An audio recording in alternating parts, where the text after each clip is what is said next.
மசோதா தொடர்பாக குடியரசுத் தலைவர் எழுப்பிய 14 கேள்விகள் தொடர்பான தீர்ப்பு தற்போது வாசிக்கப்படுகிறது. மசோதாக்களுக்கு ஒப்புதல் தர கால நிர்ணயம் செய்து தீர்ப்பு வழங்கிய உச்சநீதிமன்றம் தொடர்பாக குடியரசுத் தலைவர் 14 கேள்விகளை எழுப்பியிருந்தார். தொடர்பான தீர்ப்பு வாசிக்கப்படுகிறது. உண்மை செய்தியாக பார்த்து வருகிறோம்.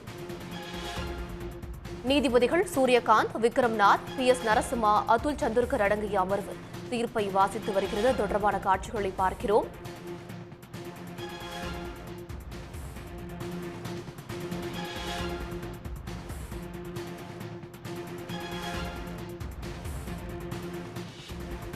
தமிழ்நாடு சட்டப்பேரவையில் நிறைவேற்றி அனுப்பப்பட்ட 10 சட்ட மசோதாக்களை ஆளுநர் RN ரவி நீண்ட காலமாக கிடப்பில் போட்டதை எதிர்த்து தமிழ்நாடு அரசு தரப்பில் உச்சநீதிமன்றத்தில் வழக்கு தொடரப்பட்டது. அந்த வழக்கை விசாரித்த உச்சநீதிமன்ற நீதிபதிகள் தமிழ்நாடு அரசின் 10 மசோதாக்களுக்கு ஒப்புதல் வழங்காமல் அவற்றை குடியரசுத் தலைவருக்கு ஆளுநர் பரிந்துரை செய்தது சட்ட விரோதம் என தீர்ப்பளித்தது. மட்டுமின்றி 10 மசோதாக்களும் உடனடியாக சட்டமாக்கப்பட்டு அமலுக்கு வந்ததாகவும் தீர்ப்பு வழங்கப்பட்டது. குடியரசுத் தலைவர், ஆளுநர் இது தொடர்பாக மசோதாக்கள் மீது முடிவெடுக்க கால நிர்ணயம் செய்து தீர்ப்பு வாசிக்கப்பட்டது. உச்சநீதிமன்றத்தின் தீர்ப்பை எதிர்த்து குடியரசுத் தலைவர் திரௌபதி முர்மு மே 13ஆம் தேதி இந்த விவகாரம் தொடர்பாக 14 கேள்விகளை எழுப்பியிருந்தது குறிப்பிடத்தக்கது.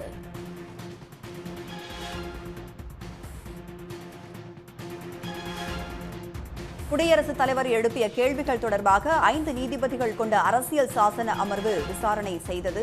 மசோதா தொடர்பாக ஜனாதிபதி எழுப்பிய 14 கேள்விகள் தொடர்பாக உச்சநீதிமன்றம் தீர்ப்பு வாசித்து வருகிறது. மசோதாக்களுக்கு ஒப்புதல் தர கால நிர்ணயம் செய்தது தொடர்பாக ஜனாதிபதி விளக்கம் கேட்ட மனு மீது விசாரணை நடைபெற்றது. உச்சநீதிமன்ற தலைமை நீதிபதி VR கவாய் தலைமையிலான அரசியல் சாசன அமர்வு தீர்ப்பு வாசித்து வருகிறது. நீதிபதிகள் சூரியகாந்த், விக்ரம்நாத், PS நரசிம்மா, அதுல் சந்துர்கர் அரசியல் சாசன அமர்வை வாசித்து வருகின்றனர்.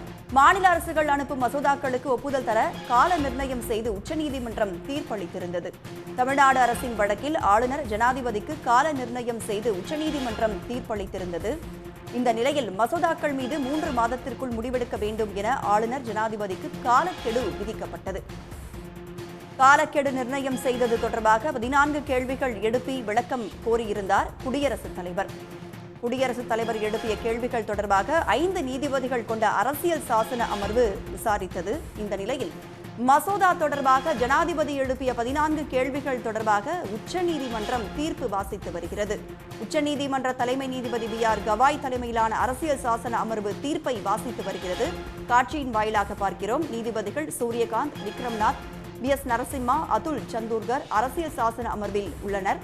மாநில அரசுகள் அனுப்பும் மசோதாக்களுக்கு ஒப்புதல் தர கால நிர்ணயம் செய்து உச்சநீதிமன்றம் தீர்ப்பளித்திருந்தது. தமிழ்நாடு அரசின் வழக்கில் ஆளுநர் ஜனாதிபதிக்கு கால நிர்ணயம் செய்து உச்சநீதிமன்றம் தீர்ப்பளித்திருந்தது. இந்த நிலையில் மசோதாக்கள் மீது 3 மாதத்திற்குள் முடிவெடுக்க வேண்டும் என ஆளுநர் ஜனாதிபதிக்கு காலக்கெடு விதிக்கப்பட்டது. காலக்கெடு நிர்ணயம் செய்தது தொடர்பாக 14 கேள்விகள் எழுப்பி விளக்கம் கோரியிருந்தார் குடியரசுத் தலைவர். குடியரசுத் தலைவர் எழுப்பிய கேள்விகள் தொடர்பாக 5 நீதிபதிகள் கொண்ட அரசியல் சாசன அமர்வு விசாரித்தது. இந்த நிலையில் மசோதா தொடர்பாக ஜனாதிபதி எழுப்பிய 14 கேள்விகள் தொடர்பாக உச்சநீதிமன்றம் தீர்ப்பு வாசித்து வருகிறது. 5 நீதிபதிகள் கொண்ட அமர்வு இந்த தீர்ப்பினை வாசித்து வருகிறது. VR கவாய் தலைமையிலான அரசியல் சாசன அமர்வு தீர்ப்பை வாசித்து வருகிறது. அண்மை செய்தியாக நாம் பார்க்கிறோம். மாநில அரசுகள் அனுப்பும் மசோதாக்களுக்கு ஒப்புதல் தர கால நிர்ணயம் செய்து உச்சநீதிமன்றம் ஏற்கனவே தீர்ப்பளித்திருந்த நிலையில் தமிழ்நாடு அரசின் வழக்கில் ஆளுநர் ஜனாதிபதிக்கு கால நிர்ணயம் செய்து உச்சநீதிமன்றம் தீர்ப்பளித்திருந்தது.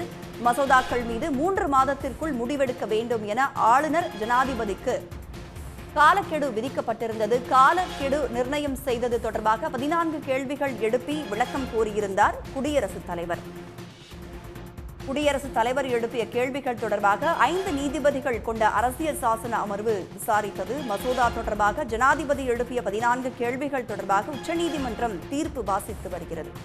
உச்சநீதிமன்ற தலைமை நீதிபதி VR கவாய் தலைமையிலான அரசியல் சாசன அமர்வு தீர்ப்பை வாசித்து வருகிறது. அண்மை செய்தி. நீதிபதிகள் சூரியகாந்த், விக்ரம்நாத், PS நரசிம்மா, அதுல் சந்துர்கர் அரசியல் சாசன அமர்வில் அமர்ந்திருக்கிறார்கள். மாநில அரசுகள் அனுப்பும் மசோதாக்களுக்கு ஒப்புதல் தர கால நிர்ணயம் செய்து உச்சநீதிமன்றம் தீர்ப்பளித்திருந்தது. தமிழ்நாடு அரசின் வழக்கில் ஆளுநர் ஜனாதிபதிக்கு கால நிர்ணயம் செய்து உச்சநீதிமன்றம் தீர்ப்பளித்திருந்தது அண்மை செய்தியாக நாம் பார்க்கிறோம்.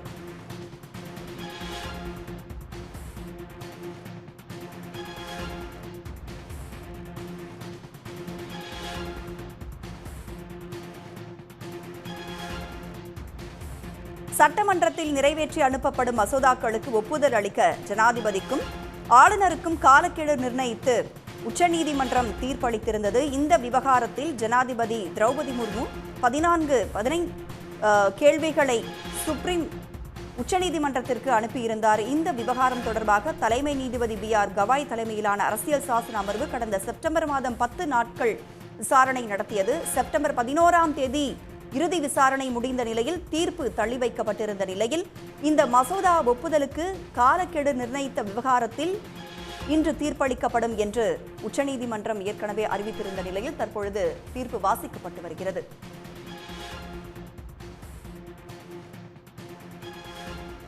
காலக்கெடு நிர்ணயம் செய்தது தொடர்பாக 14 கேள்விகள் எழுப்பி விளக்கம் கோரியிருந்தார் குடியரசுத் தலைவர்.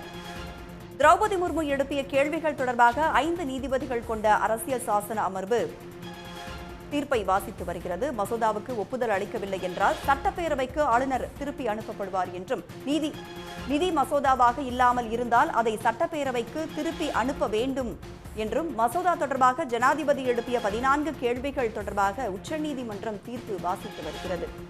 உச்சநீதிமன்ற தலைமை நீதிபதி BR கவாய் தலைமையிலான அரசியல் சாசன அமர்வு தீர்ப்பை வாசித்து வருகிறது. அண்மை செய்தியாக பார்க்கிறோம். நீதிபதிகள் சூரியகாந்த், விக்ரம்நாத், DS நரசிம்மா, அதுல் சந்தூர்கர் அரசியல் சாசன அமர்வில் அமர்ந்திருக்கிறார்கள்.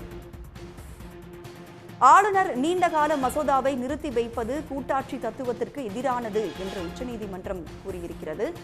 மசோதாவுக்கு ஒப்புதல் அளிக்கவில்லை என்றால் சட்டப்பேரவைக்கு ஆளுநர் திருப்பி அனுப்ப வேண்டும் என்றும், நிதி மசோதாவாக இல்லாமல் இருந்தால் அதை சட்டப்பேரவைக்கு திருப்பி அனுப்ப வேண்டும் என்றும், ஒரு சட்டப்பிரிவுக்கு 2 வகையான விளக்கம் அளிக்கும் நிலை இருந்தால், எது சுமூக நிலை இருந்தால் அதன்படி மசோதாவை சட்டப்பேரவைக்கு திருப்பி அனுப்ப வேண்டும் என்றும் அந்த தீர்ப்பு வாசிக்கப்பட்டு வருகிறது. அண்மை செய்தியாக நாம் பார்த்து கொண்டிருக்கிறோம். மசோதாவை நிறுத்தி வைப்பது கூட்டாட்சி தத்துவத்திற்கு எதிரானது என்று தீர்ப்பினை வாசித்து வருகின்றனர் நீதிபதிகள். நிதி மசோதாவாக இல்லாமல் இருந்தால் அதை சட்டப்பேரவைக்கு திருப்பி அனுப்ப வேண்டும் என்று உச்சநீதிமன்றம் தெரிவித்திருக்கிறது. அதன்படி மசோதாவை சட்டப்பேரவைக்கு திருப்பி அனுப்ப வேண்டும் என்றும் உச்சநீதிமன்றம் கூறியிருக்கிறது. ஆளுநர் நீண்டகால மசோதாவை நிறுத்தி வைப்பது கூட்டாட்சி தத்துவத்திற்கு எதிரானது என்று உச்சநீதிமன்றம் தீர்ப்பினை வாசித்து வருகிறது. அண்மை செய்தியாக பார்க்கிறோம். மசோதாவுக்கு ஒப்புதல் அளிக்கவில்லை என்றால் சட்டப்பேரவைக்கு ஆளுநர் திருப்பி அனுப்ப வேண்டும் என்றும் அதில் கூறப்பட்டிருக்கிறது. நிதி மசோதாவாக இல்லாமல் இருந்தால் அதை சட்டப்பேரவைக்கு திருப்பி அனுப்ப வேண்டும் என்றும் உச்சநீதிமன்றத்தில் 5 நீதிபதிகள் கொண்ட அமர்வு இந்த தீர்ப்பினை வாசித்து வருகிறது. ஒரு சட்டப்பிரிவுக்கு 2 வகையான விளக்கம் இருந்தால் அதன்படி மசோதாவை சட்டப்பிரிவுக்கு திருப்பி அனுப்ப வேண்டும் என்றும் உச்சநீதிமன்றம் அந்த தீர்ப்பினை வாசித்து வருகிறது. ஆளுநருக்கு உள்ள அதிகாரம் குறித்த கேள்விக்கு உச்சநீதிமன்றம் விளக்கம் அளித்து வருகிறது. அண்மை செய்தி. ஆளுநர் நீண்டகால மசோதாவை நிறுத்தி வைப்பது கூட்டாட்சி தத்துவத்திற்கு எதிரானது என்று உச்சநீதிமன்றம் அந்த தீர்ப்பினை வாசித்து வருகிறது. மசோதாவுக்கு ஒப்புதல் அளிக்கவில்லை என்றால் சட்டப்பேரவைக்கு ஆளுநர் திருப்பி அனுப்ப வேண்டும் என்றும், நிதி மசோதாவாக இல்லாமல் இருந்தால் அதை சட்டப்பேரவைக்கு திருப்பி அனுப்ப வேண்டும் என்றும் அந்த தீர்ப்பில் உச்சநீதிமன்றம் வாசித்து வருகிறது.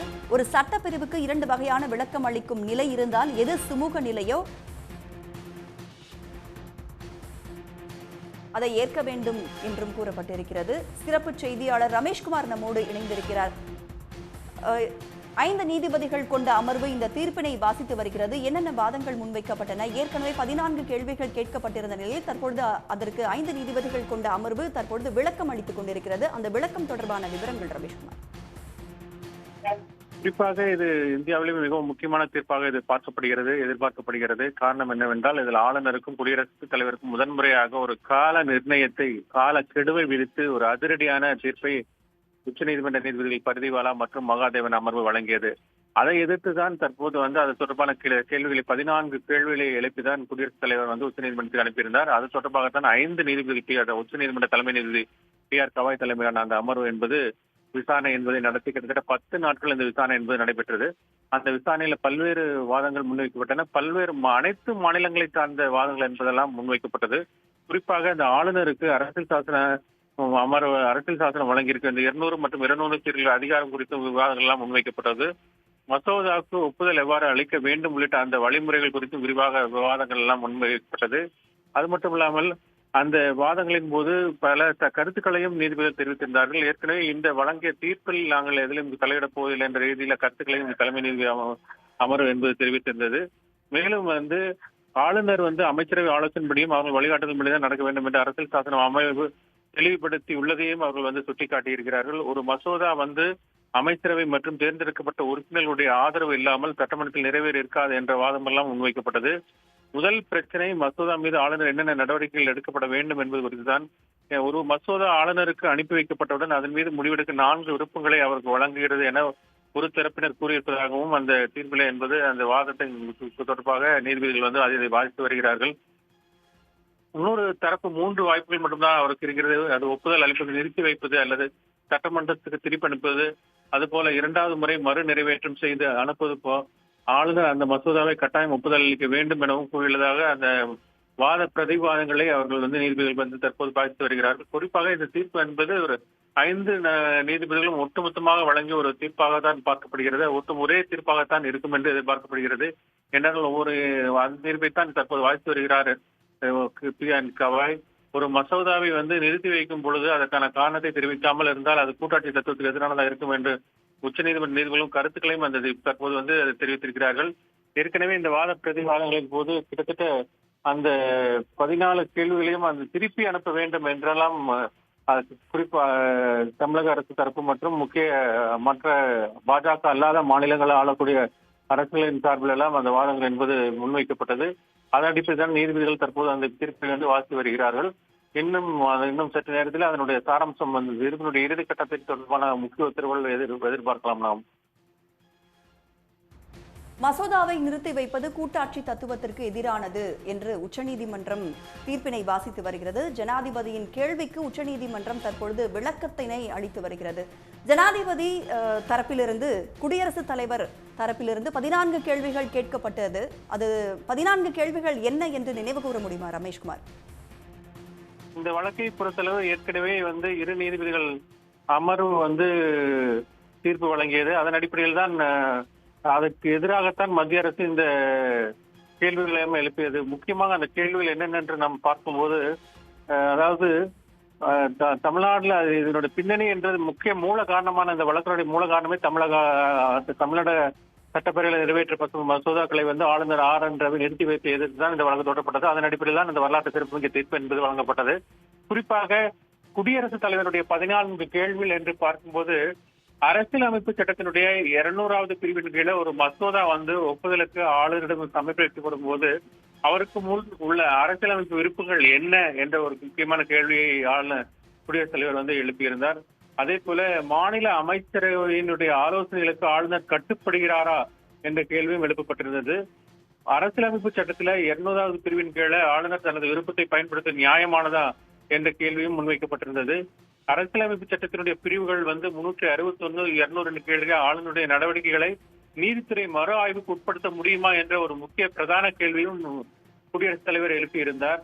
அரசியலமைப்பு ரீதியாக நிர்ணயிக்கப்பட்ட அந்த கால அவகாசம் அல்லது ஆளுநருடைய அதிகாரங்களை பயன்படுத்தும் முறை எதுவும் இல்லாத நிலையில நீதிமன்ற உத்தரவுகள் மூலம் கால அவகாசம் விதிக்கப்பட்டு அதிகாரங்களை பயன்படுத்தும் முறை பரிந்துரைக்கப்படுமா என்ற கேள்வியும் முன்வைக்கப்பட்டிருந்தது. அது மட்டுமல்லாமல் அரசியலமைப்பு சட்டத்தினுடைய 201வது பிரிவின் கீழ், அதாவது அந்த 201வது பிரிவு என்ன சொல்கிறது என்றால், ஆளுநருடைய பரிசீலனைக்காக ஒதுக்கப்பட்ட மசோதாக்களை கையாள்வது குறித்துதான் அந்த 101வது பிரிவு குறிப்பிடுகிறது. எனவே அந்த குடியரசுத் தலைவர் அரசியலமைப்பு விருப்புரிமை பயன்படுத்துவது நியாயமானதா என்ற கேள்வி முன்வைக்கப்பட்டிருந்தது. மேலும் பிரிவு 201 கீழே குடியரசுத் தலைவர் அதிகாரங்களை பயன்படுத்த காலக்கெடுவை நீதித்துறை உத்தரவுகளை விதிக்க முடியுமா என்ற கேள்வியும் முன்வைக்கப்பட்டிருந்தது. ஒரு மசோதாவை ஆளுநர் குடியரசுத் தலைவர் ஒப்புதலுக்காக அனுப்பும் போது குடியரசுத் தலைவர் உச்சநீதிமன்றத்தின் ஆலோசனை பெற வேண்டுமா என்ற ஒரு முக்கிய கேள்வியும் எழுப்பியிருந்தார். அது மட்டும் இல்லாமல் ஒரு மசோதா சட்டமாக மாறுவதற்கு முன்பு முறையே அரசியலமைப்பு சட்ட பிரிவுகளான 200 மற்றும் 201 கீழே ஆளுநர் மற்றும் குடியரசுத் தலைவருடைய முடிவுகள் நியாயப்படுத்தப்படுமா என்ற கேள்வி முன்வைக்கப்பட்டிருந்தது. அது மட்டுமல்லாமல் அந்த சட்டத்தின் உள்ளடக்கங்கள் குறித்து நீதித்துறை தீர்ப்பை மேற்கொள்ள அனுமதிக்கப்படுகிறதா என்ற கேள்வி முன்வைக்கப்பட்டிருந்தது.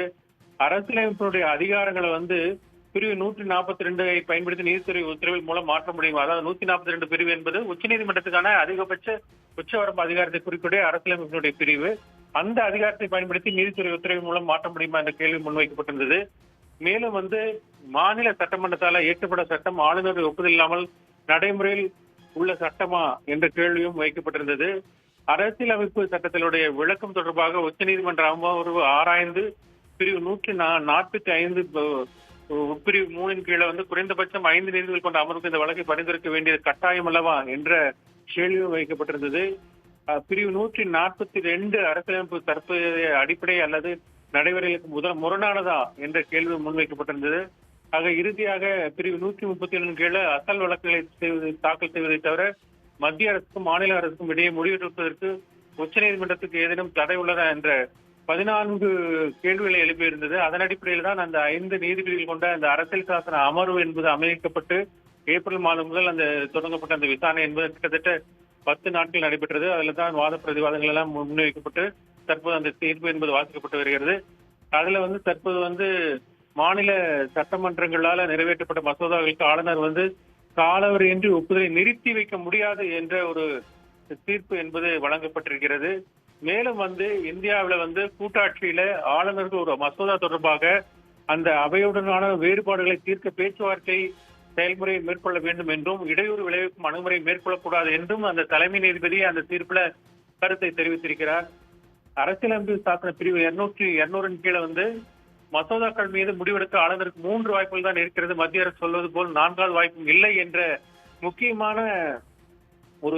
முக்கியமான உத்தரவையும் தீர்ப்பையும் உச்சநீதிமன்றம் இப்போது அளித்திருக்கிறது. அரசியல் சாசன பிரிவு 200 மற்றும் 200 படி ஆளுநர் குடியரசுத் தலைவர் மசோதாவுக்கு ஒப்புதல் வழங்க வேண்டும் என்ற உத்தரவும் வழங்கப்பட்டிருக்கிறது. இது மட்டுமில்லாமல் அரசியல் சாசன பிரிவு 200 கீழே மசோதாக்கள் மீது முடிவெடுக்க ஆளுநருக்கு 3 வாய்ப்புகள் தான் இருக்கும் என்றும் தெரிவிக்கப்பட்டிருக்கிறது. மத்திய அரசு சொல்வது போல 4வது வாய்ப்பே இல்லை என்றதும் திட்டவட்டமாக உச்சநீதிமன்றம் இன்றைக்கு ஒரு தெளிவுபடுத்தி ஒரு வரலாற்று சிறப்புமிக்க ஒரு தீர்ப்பை வழங்கி இருக்கிறது. மசோதாக்கள் மீது ஒப்புதல் அளிக்க வேண்டும், அதை அரசு திருப்பி அனுப்ப வேண்டும், இல்லை என்றால் நிராகரிக்க வேண்டும். அதை விடுத்து கால வரம்பின்றி மசோதாக்களை முடிவெடுக்காமல் கிடப்பில் போட்டு வைக்க ஆளுநருக்கு அதிகாரமே கிடையாது என்ற ஒரு தீர்ப்பையும் வழங்கி இருக்கிறது. அரசியல் சாசன விதிப்படி ஒரு மசோதாவை குடியரசுத் தலைவருக்கு அனுப்புவதற்கோ அல்லது மறுபரிசீலனைக்காக மசோதாவை நிறுத்தி வைக்கவோ திருப்பி அனுப்புவதற்கு ஆளுநர் அதிகாரம் பெறுகிறார் என்றும் தெரிவிக்கப்பட்டிருக்கிறது. ஆக தொடர்ந்து தீர்ப்பு என்பது வாசிக்கப்பட்டு வருகிறது. தேர்ந்தெடுக்கப்பட்ட அரசு அமைச்சரவை தான் முதன்மையாக இருக்கு. அதாவது தேர்ந்தெடுக்கப்பட்ட அரசு அமைச்சரவை தான் முதன்மையாக இருக்க வேண்டும் என்றும் மாநிலத்தில் 2 நிர்வாக அதிகாரங்கள் இருக்க முடியாது என்பதை உறுதிப்படுத்துவதாகவும் ஒரு முக்கியமான ஒரு தீர்ப்பை உச்சநீதிமன்றம் தற்போது வழங்கி வருகிறது.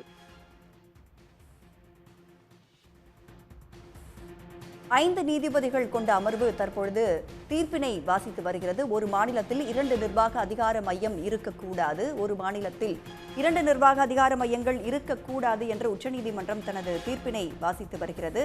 மேலும் மக்களால் தேர்வு செய்யப்பட்ட அரசுக்கே அதிகாரம் உள்ளது என்றும் தெரிவித்திருக்கிறது. ஆளுநர் காரணத்தை தெரிவிக்காமல் நீண்ட காலம் மசோதாவை நிறுத்தி வைப்பது கூட்டாட்சி தத்துவத்திற்கு எதிரானது என்று உச்சநீதிமன்றம் கூறியிருக்கிறது. ஆளுநருக்கு என்ன மாதிரியான அதிகாரங்கள் இருக்கிறது என்பதனையும் 5 நீதிபதிகள் கொண்ட அமர்வு கூறியிருக்கிறது. அது தொடர்பான விவரங்கள் ரமேஷ்குமார்.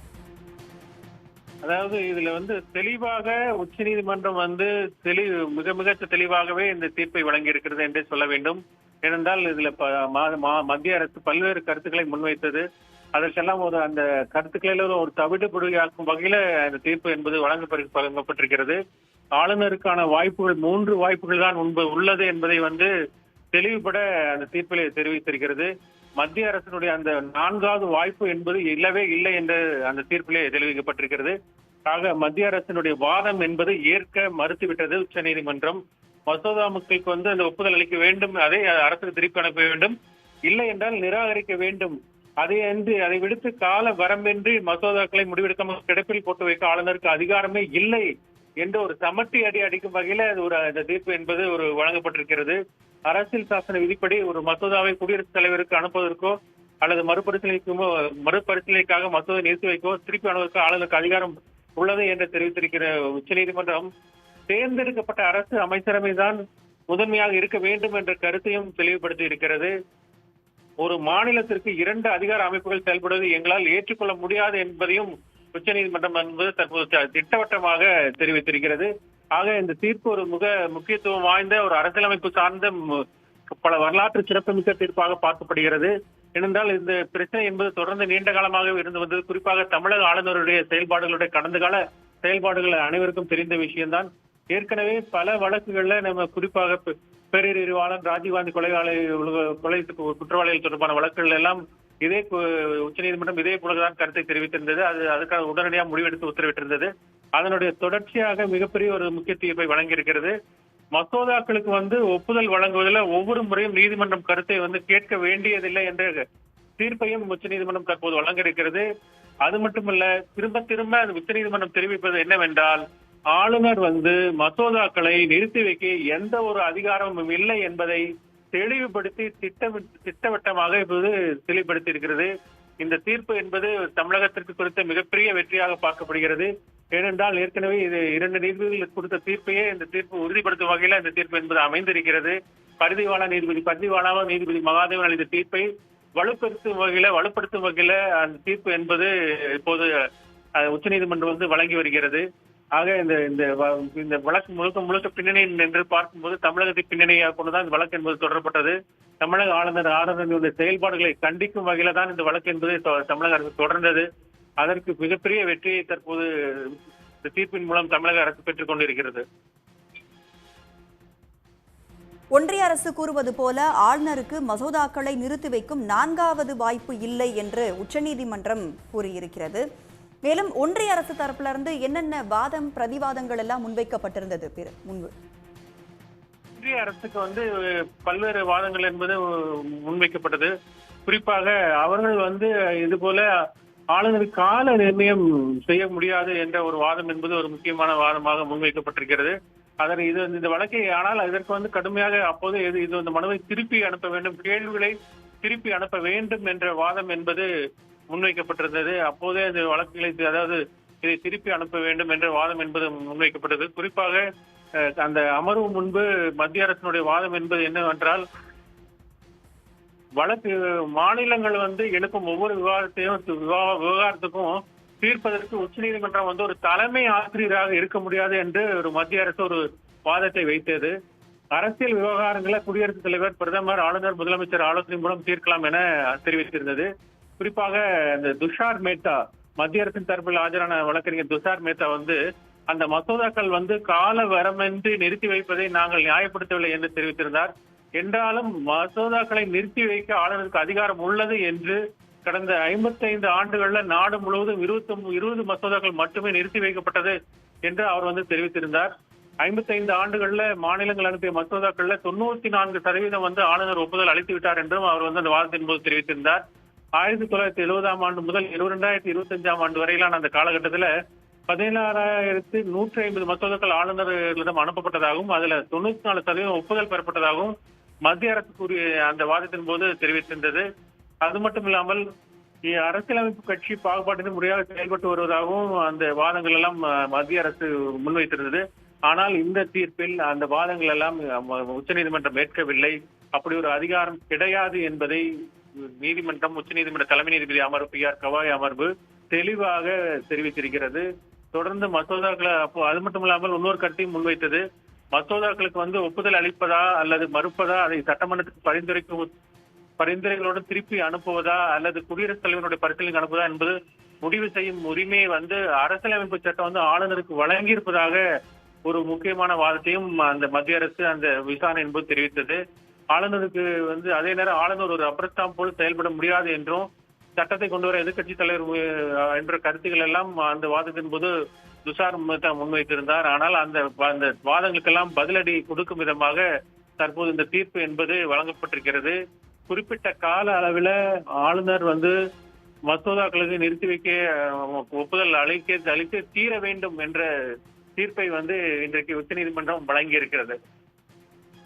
நிச்சயமாக முன்பு ஆளுநர் மசோதாவை நிறுத்தி வைப்பதற்கான காலக்கெடு என்பது நிர்ணயிக்கப்பட்டிருந்தது. ஒரு 3 மாதங்களுக்குள்ளாகவெல்லாம் இந்த மசோதாக்களை முடிவெடுக்க வேண்டும் என்பதை உச்சநீதிமன்றம் சொல்லியிருந்தது. அதற்கான தெளிவுரையை தான் குடியரசுத் தலைவர் 14 கேள்விகளாக கேட்டிருந்தார்.